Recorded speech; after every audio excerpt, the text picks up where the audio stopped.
ఒకప్పుడు ఎంత నిబద్ధతగా అన్నగారి మాటను జవదాటకపోయినా ఒకానొక సందర్భంలో ఆనాడు నువ్వు జూదం ఆడకపోయి ఉంటే మనకు ఈనాడు ఈ కష్టాలు వచ్చి ఉండేవి కాదు కదా అని మాట్లాడుకున్నారట.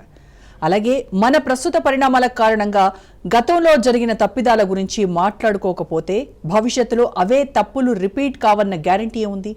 అందుకే ఏదైనా ఉన్నది ఉన్నట్టే మాట్లాడుకోవాలి. దూద్ కా దూద్ పానీ కా పానీ, అంతా తేట తెల్లమైపోవాలి. పహల్గాం చేదు అనుభవం తర్వాత పాకిస్తాన్ మీద మన సైన్యం విరుచుకుపడుతోంది. గెలుపోటముల మాట ఎలా ఉన్నా మనకు ఇప్పుడు ఈ పరిస్థితి ఎదురవడానికి ఆనాటి ప్రధాని నెహ్రూనే కారణమని చెప్పుకోక తప్పదు. నిష్ఠూరమే అయినా నిజం ఒప్పుకోక తప్పదు. మరి పాకిస్తాన్తో ఈనాటి యుద్ధ వాతావరణానికి నెహ్రూ చేసిన ఘోర తప్పిదాలేంటి? ప్రస్తుత యుద్ధ వాతావరణానికి నెహ్రూనే కారణమా? 80% నీళ్లిచ్చి ఉగ్రవాదాన్ని దిగుమతి చేసుకున్నారా? వాజ్పేయి వారించినా నెహ్రూ ఎందుకు లక్ష్య పెట్టలేదు? ఈ దేశానికి కాంగ్రెస్ ఎంతో చేసిందని ఆ పార్టీ నేతలు ఎన్నోసార్లు ఘనంగా చెప్పుకుంటారు. కానీ ఏనాడు తమ హయాంలో జరిగిన భారీ తప్పిదాల గురించి ఆ పార్టీలోని ఏ నాయకుడూ చెప్పలేదు. కనీసం చరిత్రకారులైన ఆ సంగతులను చెప్పకపోవడం భావితరాలకు కూడా ద్రోహం తలపెట్టిందనే భావించాలి. స్వాతంత్ర్య పోరాట సమయంలోనే నెహ్రూ కారణంగా అనేక తప్పిదాలు జరిగినా అందులో కొన్ని స్వయంకృతాపరాధాలు మాత్రం భారత్ను భారీగా దెబ్బతీశాయి. కొన్ని తరాల పాటు ఆ బాధలను అనుభవించేలా చేశాయంటారు చారిత్రక నిపుణులు. నెహ్రూ చేసిన అతిపెద్ద తప్పిదాల్లో చెప్పుకోవాల్సిన ముఖ్యమైందే పాక్తో కుదుర్చుకున్న సింధు జలాల ఒప్పందం. భారత్కు స్వాతంత్ర్యం వచ్చిన తొలి రోజుల్లోనే కశ్మీర్ కోసం యుద్ధం జరగడం దేశ చరిత్రలోనే ఒక నిర్ణయాత్మక మలుపుగా పేర్కొంటారు. పాకిస్తాన్ ఆధ్వర్యంలోని గిరిజన దాడులు, సైనిక ఆక్రమణలను భారత సైన్యం విజయవంతంగా తిప్పికొడుతున్న సమయంలో భారత ప్రధాని జవహర్లాల్ నెహ్రూ ఆకస్మికంగా యుద్ధ విరమణ ప్రకటించారు. ఆ నిర్ణయంతో కశ్మీర్లో 3వ వంతు భూభాగాన్ని పాక్ ఆక్రమిత కశ్మీర్గా వదిలిపెట్టాల్సొచ్చింది. ఈ నిర్ణయమే దీర్ఘకాలంలో భారత్పై ఉగ్రవాద దాడులకు, రక్తపాతానికి బలమైన పునాది వేసింది.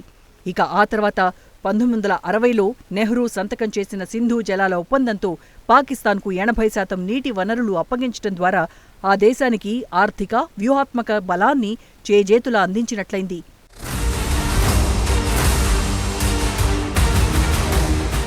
పీఓకేను చేజేతులా జారవిడుచుకోవడంతో తరువాతి దశాబ్దాల్లో ఉగ్రవాద శిబిరాలకు, జిహాదీ శిక్షణా కేంద్రాలకు పునాదిగా మారింది. ఒకవేళ నెహ్రూ ఈ యుద్ధ విరమణ ప్రకటించకుండా భారత సైన్యాన్ని పూర్తి విజయం సాధించే వరకు ముందుకు సాగనిచ్చుంటే అసలు పీఓకే అనేది ఏర్పడి ఉండేది కాదు. పీఓకే అనే భూభాగం లేకపోతే జమ్మూ కాశ్మీర్లో ఉగ్రవాదం పెరగడానికి అవకాశాలు బహు తక్కువగా ఉండేవంటారు నిపుణులు. ఇక 1960లో భారత ప్రధాని నెహ్రూ ఆనాటి పాక్ అధ్యక్షుడు అయూబ్ ఖాన్తో కలిసి సింధు జలాల ఒప్పందంపై సంతకం చేశారు. ఈ ఒప్పందం ప్రకారం సింధు నది వ్యవస్థలోని 6 నదుల్లో సింధు, జీలం, చీనాబ్ నీటిని సుమారు 80% పాకిస్తాన్కు అప్పగించారు. ఇక భారత్కు రావి, బియాస్, సట్లెజ్ నదులను కేటాయించారు. ఈ ఒప్పందం భారత్లో శాంతిని నెలకొల్పడానికి దౌత్య ప్రయత్నంగా పరిగణించినప్పటికీ ఆ అవకాశాన్ని భారత్ ఏనాడూ ఉపయోగించుకోలేదు. ఫలితంగా భారత్ తీవ్రంగా నష్టపోయింది. సింధు జలాలు జమ్మూ కాశ్మీర్, పంజాబ్, హిమాచల్ ప్రదేశ్ వంటి రాష్ట్రాలకు కీలకం. అయినప్పటికీ ఆ నీటిని పాకిస్తాన్కు అప్పగించడం ద్వారా నెహ్రూ పాక్ ఆర్థిక బలాన్ని పెంచారు. పీఓకేలో ఉగ్రవాద శిబిరాలు నిర్వహించడానికి, ఆయుధాలు సమకూర్చుకోవడానికి, జిహాదీ కార్యకలాపాలు అడ్డు అదుపు లేకుండా చేసుకోవడానికి దోహదపడింది. ఒకవేళ నెహ్రూ ఈ ఒప్పందాన్ని మరింత సమతూకంగా రూపొందించి భారత్కు నీటి వనరులపై ఎక్కువ నియంత్రణ ఉండేలా చేసుంటే పాకిస్తాన్ ఆర్థికంగా బలహీనంగా ఉండి ఉగ్రవాద కార్యకలాపాలకు నిధులు సమకూర్చే సామర్థ్యం తగ్గుండేదంటే అతిశయోక్తి కాదు.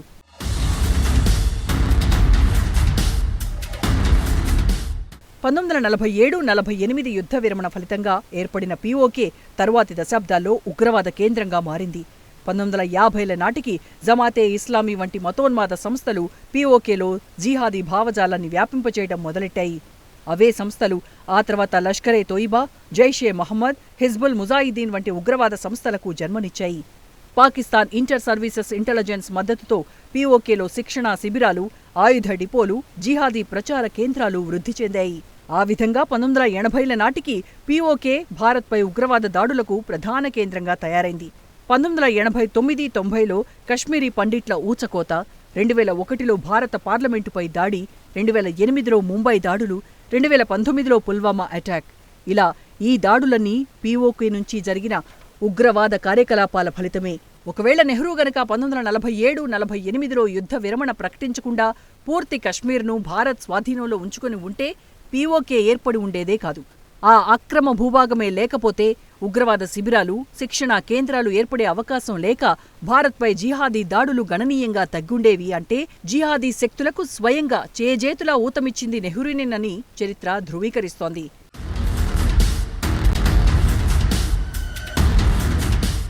ఐక్యరాజ్యసమితికి కశ్మీర్ సమస్యను అప్పగించటం, సింధు జలాల్లో అర్థంపర్థం లేని ఒప్పందాలు చేసుకోవడం అనేది అంతర్జాతీయ సమాజం దృష్టిలో నెహ్రూను ఉదారవాదిగా కీర్తించిన ఆ కీర్తికి మాత్రం భారత్ భారీ మూల్యం చెల్లించాల్సొచ్చింది. అందుకు కారణం నెహ్రూకు ముందుచూపు లేకపోవడంతో పాటు పొరుగువారికి సహకరించాలన్న అతి ఔదార్యాన్ని పాకిస్తాన్ పూర్తిగా దురుపయోగం చేసుకుంది. మతోన్మాద భావజాలాన్ని రంగరించి భావితరాల్లో నింపేసింది. పాక్ దీర్ఘకాల దురుద్దేశాలను నెహ్రూ అంచనా వేయలేకపోయాడంటారు. అయితే అప్పుడు ప్రతిపక్షంలో ఉన్న ఆనాటి జనసంఘ్ యువ ఎంపీ వాజ్పేయి నెహ్రూ చర్యలను తూర్పారబట్టారు. పాకిస్తాన్కు 80% జలాలిచ్చి భారత్ 20% మాత్రమే పొందటం భారతదేశంలోని పంజాబ్, రాజస్థాన్ రైతులకు తీవ్ర నష్టం కలిగిస్తుందని వాజ్పేయి ఆందోళన వ్యక్తం చేశారు. భారత్కు ఎలాంటి లాభం లేని ఒప్పందానికి నెహ్రూ అతి భారీ ధర చెల్లించారని వ్యాఖ్యానించారు. అంతేకాదు వారికి 80% నీళ్లు ఇవ్వడంతో పాటు జీలం, చీనాబ్ నదుల మీద ఉమ్మడి నియంత్రణ అనే ఒప్పందానికి తలొగ్గటం అనేది నెహ్రూ చేసిన అతి ఘోర తప్పిదంగా వాజ్పేయి ఆనాడే హెచ్చరించారు. ఇది భారత్కు దీర్ఘకాలికంగా సమస్యలు సృష్టిస్తుందని ఆందోళన వ్యక్తం చేశారు. దీని ద్వారా శాంతి సాధించటం అనేది కల్లోని మాటగా వాజ్పేయి అభివర్ణించటం విశేషం.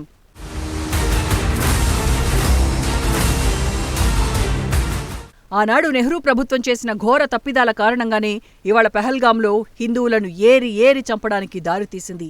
అందుకే గత 7 దశాబ్దాలకు పైగా రక్తమోడుతున్న భారత్ ఇకపై అలాంటి పొరపాట్ల నుంచి బయటపడటానికే మోడీ సర్కార్ తీవ్రంగా కసరత్తు చేస్తోంది. అయినప్పటికీ నెహ్రూ వారసులు, కాంగ్రెస్ నాయకులు మాత్రం ఇప్పటికీ తాము చేసిన ఘోరాలకు ఇతరులనే కారణంగా చూపుతున్నారన్న విమర్శలున్నాయి. పాక్పై పహల్గాంకు ప్రతీకార దాడులు జరుపుతున్న క్రమంలో పీఓకేను మళ్లీ భారత్లో చేర్చేందుకు అంతర్గతంగానే కాక అంతర్జాతీయంగానూ అనేక శక్తుల సహకారాన్ని కూడగడుతోంది మోడీ ప్రభుత్వం. అలాగే 1960లో నెహ్రూ చేసుకున్న ఒప్పందాన్ని ఇప్పుడు మోడీ సర్కార్ ఏకపక్షంగా రద్దు చేసుకోవడమే కాక భారత్ నిర్ణయానికి అంతర్జాతీయ సహకారాన్ని కూడా సాధించటం విశేషం.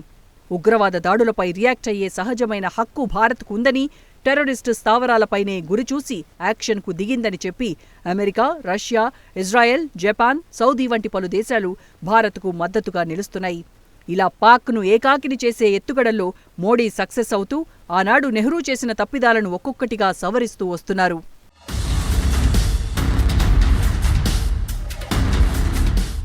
మరోవైపు పాక్ గడ్డ మీద ఇకపై ఉగ్రవాదం అనేది లేకుండా చేయాలన్న తలంపుతోనే భారత్ ఆపరేషన్ సింధూర్ అనే యాక్షన్కు దిగిందన్న వ్యాఖ్యలు కూడా వినిపిస్తున్నాయి. పాక్ నుంచి అనేక ఏళ్లుగా స్వాతంత్ర్యం కోసం పోరాడుతున్న బలూచిస్తాన్కు నైతిక మద్దతిస్తూ భారత్ చేస్తున్న పోరాటంతో పాక్ పాలకుల ఆత్మస్థైర్యం చతికిలబడిపోయింది.